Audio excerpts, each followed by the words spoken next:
Welcome to SciTech Culture with Steve Kern and Ben Warner, where we examine science, technology and culture in the 21st century. Visit our website at scitechculture.com.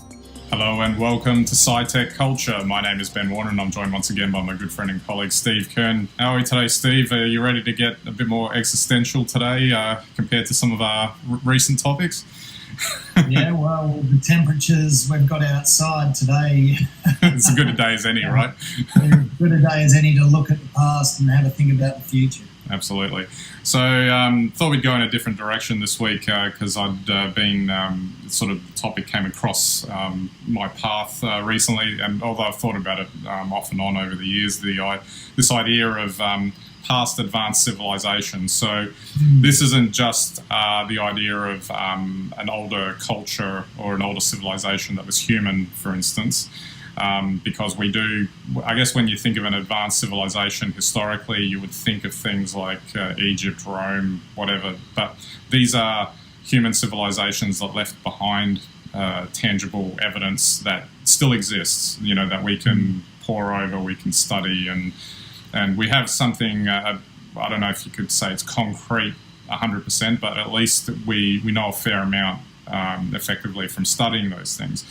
But what this topic is really more about is this idea of a very, very ancient advanced civilization that may have been on Earth, but has been, you know, whether they went extinct or they left or whatever ended up happening, they've been gone away for that long that there's no evidence of their existence. And that might sound like it's hard to believe, actually, but when I can't recall the name of the show, but I remember there was a documentary about what would happen if humans one day just completely disappeared off the planet. How long would it take for the Earth to, I guess, swallow up all evidence of our existence? And actually, it doesn't. Surprisingly, it doesn't take that long, at least on a historical scale. So, you know, it sort of fires up the imagination, something like this. Of course, it wouldn't be a human species that would have been advanced. So do you have any sort of initial thoughts on this sort of thing? Is it something you've sort of examined or thought about or imagined? Oh, yeah, well, there's so many different ways to think about this. So, you know, the Mayan civilization in South America, you know, disappeared only, 500 or 600 years ago. You know, we can still see some of the structures, but we really don't know much about what happened or why they disappeared. You know, you go back further, you know, ancient Greeks or Romans or Egyptians, or actually take a step further forwards, you know, you've got Easter Island. We look and we marvel at pyramids, at statues on Easter Island, and wonder how these were achieved. And, you know, we think naturally that it must have something to do with you know, other civilizations from space or somewhere else. But they could be local civilizations just as likely. So there's plenty to think about. And then let's go back a lot further. And then that becomes, you know, I guess an even more interesting situation where potentially hundreds of thousands of years ago, there could have been other civilizations kind of like ours. I guess what I find fascinating about this, if we're talking about the part of the topic where it's dealing with civilizations that have essentially left no trace of their existence potentially, I guess there's no way for us to know one way or the other unless we get really good with our archaeology or something like that and study, you know, the Earth has been around for a very long time, the universe obviously an even much longer time, and if you were to take, say, a standard 100,000 year time period and assume that an industrialized civilization existed for that amount of time, that's actually around 500 times longer than we've been around as an industrial civilization. And given that it could potentially only take maybe 2-3 million years or 1-2 million years, whatever the number is, for any sort of evidence for the Earth to swallow up all the evidence that such a civilization would exist. It's conceivable, in theory, that there could have been one at some point in the distant past. What I find that's kind of a really fascinating concept. But it also ties into us as well. Like, what is our future going to be like?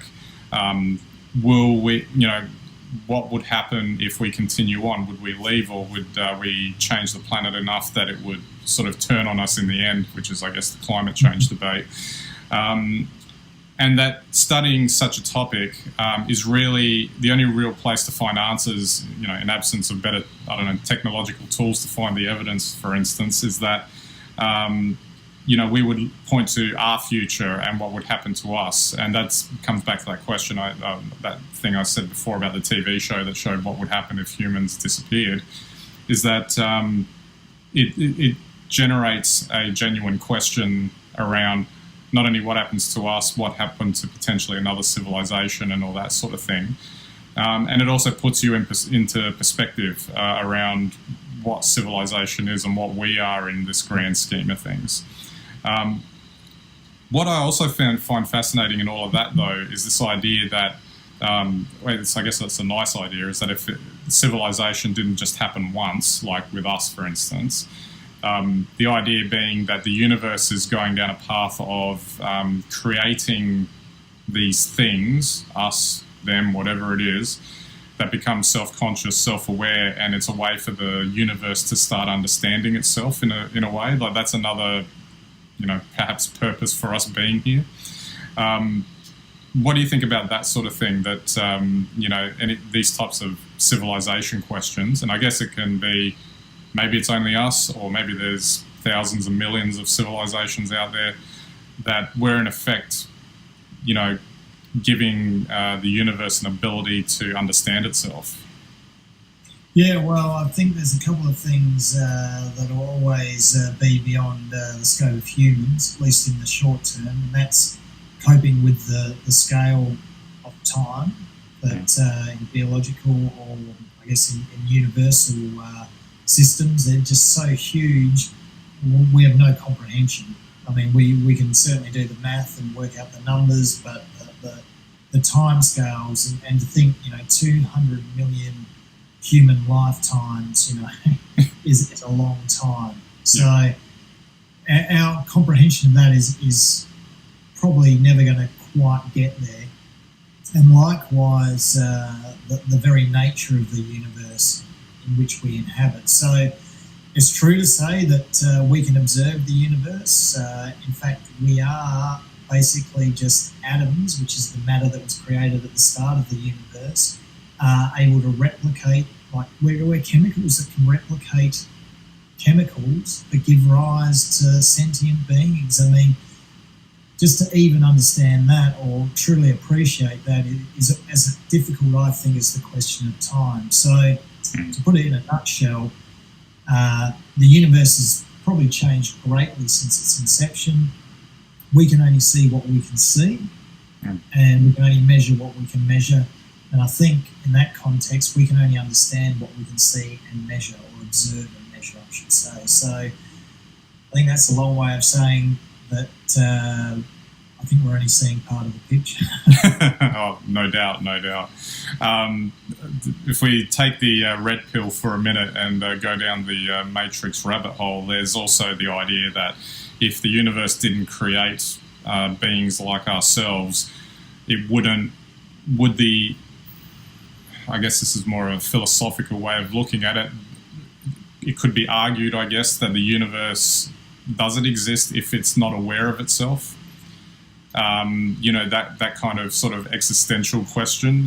If there's nothing in the universe that can study itself, then what is it? And how would it ever be known as anything?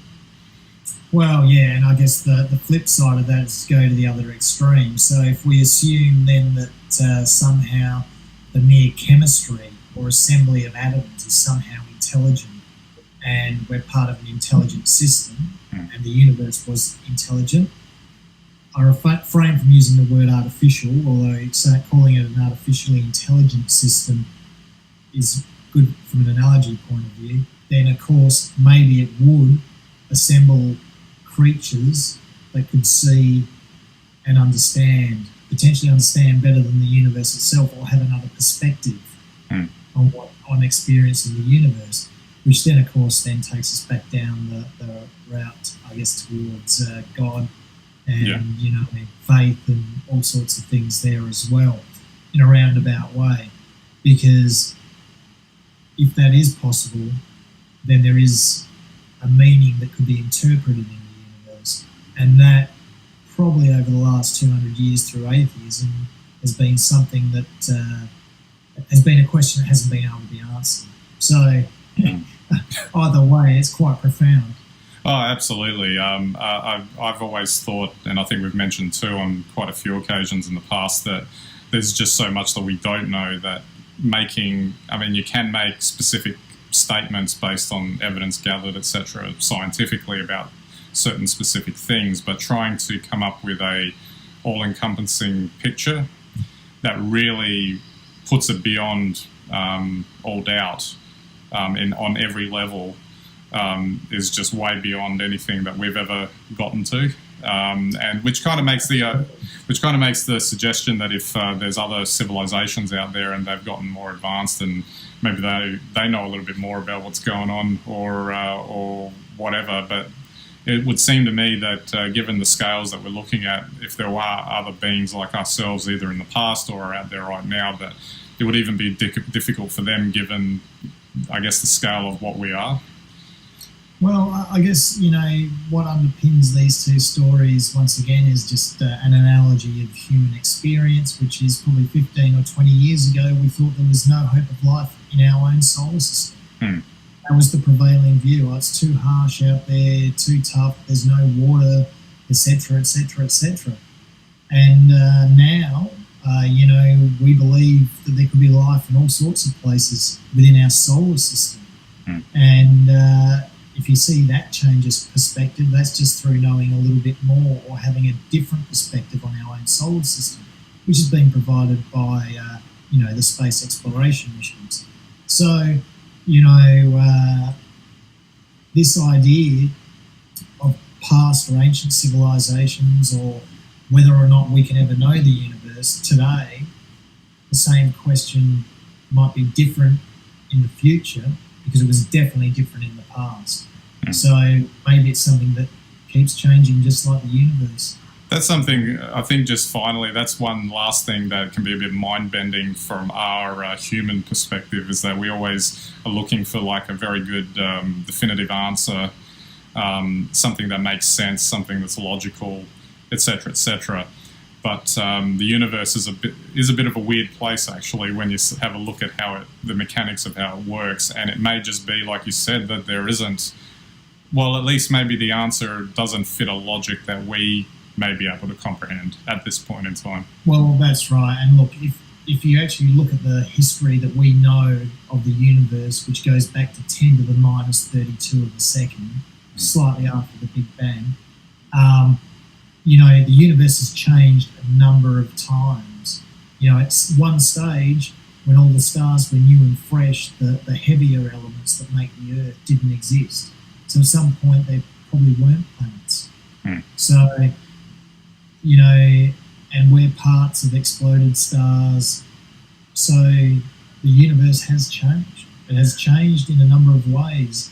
And I don't think I'm going to go any further on that. Absolutely.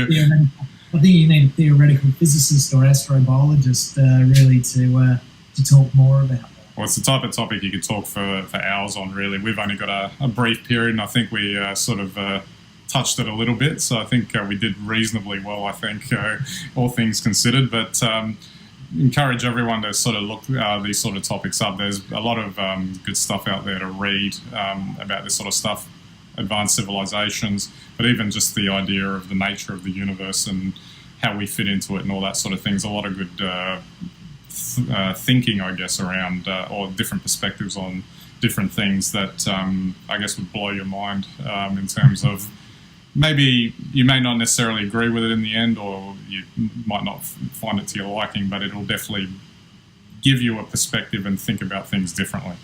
Well, and I think that's really important what you just said there, Ben.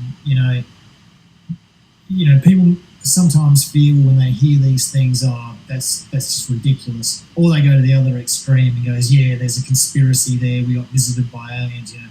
It's not about that. It's just about exploring the possibility, entertaining the possibility, and trying to understand a little bit better about ourselves from what may or may not have happened. Yeah. And in this universe, anything is possible. Absolutely. And what a good sentiment to end on. So thanks for that, Steve. We'll wrap it up there. So don't forget our website, scitechculture.com. You can get all of our links and content there. You can subscribe to our RSS feeds and listen to us on your devices or watch us too. And we hope you enjoy the content on our website. We greatly appreciate your visits. All right, so that's it for this episode. We'll catch you next time.